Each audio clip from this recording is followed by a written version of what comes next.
When you play the Game of Thrones, you win or you die, and having a sharp blade and the skill to use it often makes the difference. Throughout the blood-soaked history of Westeros, legendary warriors have carved their names into history with steel and valor. But who truly stands as the greatest swordsman to ever walk the Seven Kingdoms?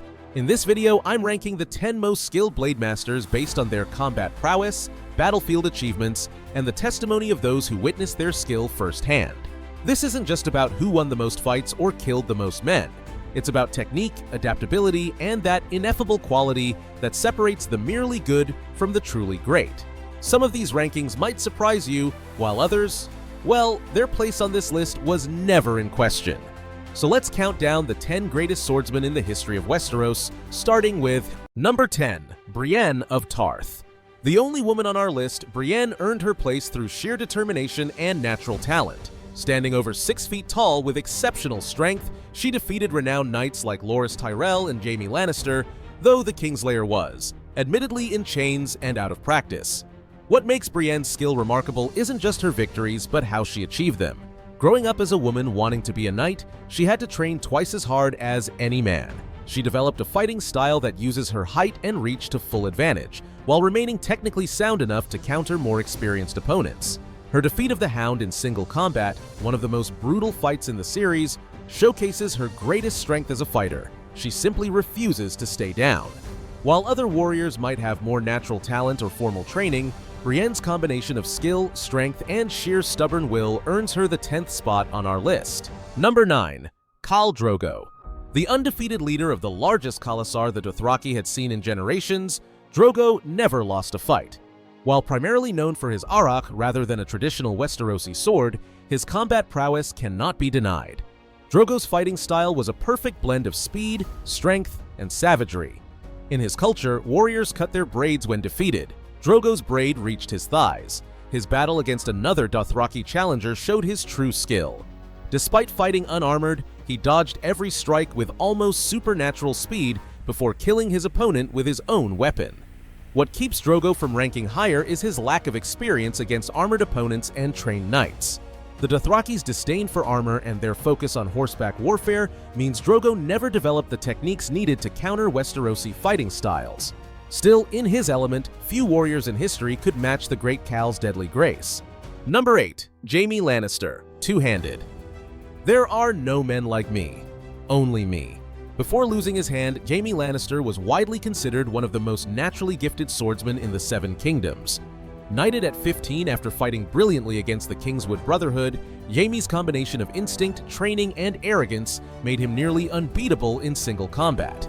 Jaime's greatest strength was his natural talent. As he told Brienne, fighting came as easily to him as breathing. His defeat of multiple experienced warriors during the War of the Five Kings demonstrated his skill hadn't diminished with age. Even Ned Stark, no slouch with a blade himself, acknowledged Jaime's exceptional ability. What keeps the Kingslayer from ranking higher is his reliance on natural talent over disciplined training. By his own admission, he never took his gift seriously enough, preferring to coast on ability rather than honing his craft. Against more disciplined opponents of similar skill, this overconfidence might have proven fatal. Number 7. Criston Cole. The Lord Commander of the Kingsguard during the Dance of the Dragons, Sir Criston Cole earned his white cloak through exceptional skill at arms. Rising from humble origins as the son of a steward, Cole's martial prowess caught the attention of the royal court after he defeated multiple opponents in a tournament, including the legendary Daemon Targaryen. Cole's fighting style combined technical precision with brutal efficiency. Unlike some knights who fought with flourish, Cole fought to win by any means necessary. This pragmatic approach served him well both in tournaments and on the battlefield, where he led armies with the same cold calculation he brought to single combat. What makes Cole particularly impressive is how he maintained his edge over decades of service. Even as he aged, younger knights feared facing him, knowing his experience and skill more than compensated for any loss of speed or strength. His eventual death came not in single combat but from arrows, perhaps the only way to defeat a swordsman of his caliber. Number 6. Daemon Targaryen.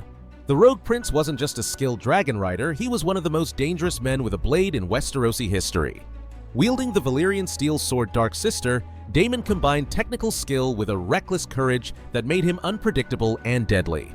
Daemon's greatest feat of arms came during the Battle of the Stepstones, where he single-handedly slew the Crab Feeder after a daring solo charge. This wasn't just bravado, it demonstrated his ability to cut through multiple opponents while maintaining his stamina and focus. What keeps Daemon from ranking higher is his inconsistency. While capable of brilliant feats of swordsmanship, he sometimes let his emotions override his technique. Against more disciplined opponents who could exploit this tendency, Daemon might have found himself at a disadvantage. Still, few would willingly face the rogue prince when his blood was up and Dark Sister was in his hand. Number 5. Aemon the Dragon Knight. Sir Aemon Targaryen the Dragon Knight is widely regarded as one of the greatest Kingsguard knights in history. Serving under 5 kings, his skill with a blade became legendary throughout the 7 kingdoms. Aemon's most famous feat was defending his brother King Aegon IV against an assassination attempt by 2 knights of House Toyne. Despite being outnumbered, he slew both attackers while sustaining severe wounds. He also defeated the infamous Cregan Stark in a practice bout, no small achievement considering Cregan's own legendary skill. What made Aemon exceptional wasn't just his technique, but his adaptability. Whether fighting in tournaments, in street brawls, or on battlefields, he adjusted his style to the situation at hand. This versatility, combined with his natural talent and rigorous training, places him firmly in the top 5 swordsmen Westeros has ever seen. Number 4. Sir Duncan the Tall. Before becoming Lord Commander of the Kingsguard and eventually dying heroically at Summerhall, Dunk began as a hedge knight of humble origins. His rise to legendary status speaks volumes about his exceptional skill with a blade. Duncan's greatest strength wasn't finesse or speed, it was his combination of incredible strength, surprising agility for his size, and an unorthodox fighting style that more traditionally trained knights struggled to counter. His victory in the Trial of 7 at Ashford Meadow, where he defeated multiple skilled opponents despite being severely wounded, showcases his remarkable ability. What places Duncan so high on this list is his growth as a swordsman. Unlike many naturally gifted fighters who relied on talent alone, Dunk continuously improved throughout his career, learning from each battle and incorporating new techniques. By the time he donned the White Cloak, few men in the 7 Kingdoms could hope to match him in single combat. Number 3. Sir Arthur Dayne. I wish you good fortune in the wars to come. The Sword of the Morning stands as perhaps the most renowned knight of recent Westerosi history. Wielding the ancestral blade Dawn, which legend claims was forged from the heart of a fallen star, Dayne's skill was so exceptional that even his enemies spoke of him with reverence. Dayne's greatest feat was his stand at the Tower of Joy, where he and 2 Kingsguard brothers faced 7 opponents led by Ned Stark. According to all accounts, Dayne was cutting through Stark's men with ease, and would have killed Ned himself if not for Howland Reed's intervention from behind. What made Dayne exceptional wasn't just technical skill, but his perfect balance of all fighting qualities. He combined speed, strength, technique, and tactical awareness in a way few warriors could match. Even Jaime Lannister, himself a prodigious talent, considered Dayne the greatest swordsman he ever saw. The only reason he doesn't rank higher is that the 2 warriors above him had even more legendary accomplishments. Number 2. Aemon Targaryen, the Dragon Knight.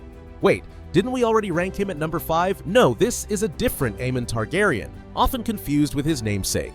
This Aemon, who lived during the height of Targaryen power, was considered by many Meisters to be the most skilled swordsman who ever lived. Aemon's most famous achievement was winning a tournament at age 17 while competing as a mystery knight. He defeated multiple legendary warriors, including Sir Ryam Redwyn, considered the greatest knight of his generation. Later, as Lord Commander of the Kingsguard, he successfully defended King Daemon against 7 assassination attempts. What places Aemon so high is the unanimous praise from his contemporaries. Chronicles from his time describe his swordplay as like watching water flow, and more art than combat. Even the greatest warriors of his day acknowledged they couldn't match his skill. The only reason he doesn't claim the top spot is because of one man whose achievements transcended even legend. Number 1. Sir Barristan Selmy. Even now, I could cut through the 5 of you like carving a cake. Sir Barristan the Bold stands as the greatest swordsman in the history of Westeros, with a career spanning over 50 years of unparalleled achievement. Barristan's list of accomplishments defies belief. At 10-7, he defeated Prince Duncan the Small as a mystery knight. He slew Maelys the Monstrous in single combat, ending the Blackfire Rebellion. He rescued King Aerys from Duskendale in a solo mission considered suicidal.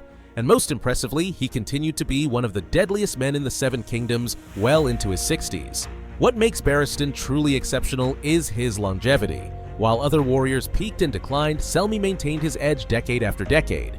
His fighting style evolved as he aged, compensating for diminished speed with increased efficiency and precision. Even in his final battle in Meereen, an elderly Barristan cut through a dozen younger opponents before falling. Barristan combined all the qualities that make a great swordsman: technical perfection, tactical brilliance, adaptability, and an unshakable nerve. While others on this list might have matched or even exceeded him in specific areas, no one maintained such a high level of skill across so many years and battlefields. Sir Barristan Selmy truly earned his place as the greatest swordsman Westeros has ever known.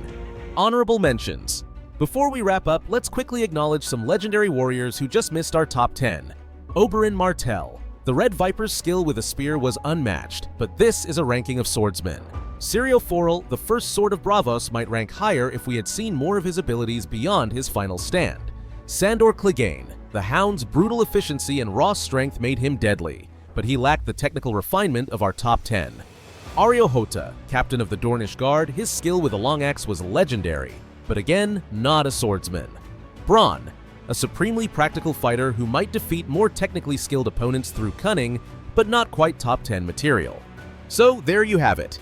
The 10 greatest swordsmen in the history of Westeros, ranked by their skill with a blade. From the towering Brienne of Tarth to the legendary Barristan the Bold, these warriors defined their eras through steel and courage. But what do you think? Did I rank these swordsmen correctly? Is there someone I missed who deserved a spot on this list? Let me know in the comments below. If you enjoyed this breakdown, make sure to like this video and subscribe to Explainified for more deep dives into your favorite shows. And check out our video on the greatest battles in Game of Thrones to see these legendary warriors in action. Thanks for watching, and remember, when you play the Game of Thrones, a sharp sword and the skill to use it might just keep you alive, at least until the next episode.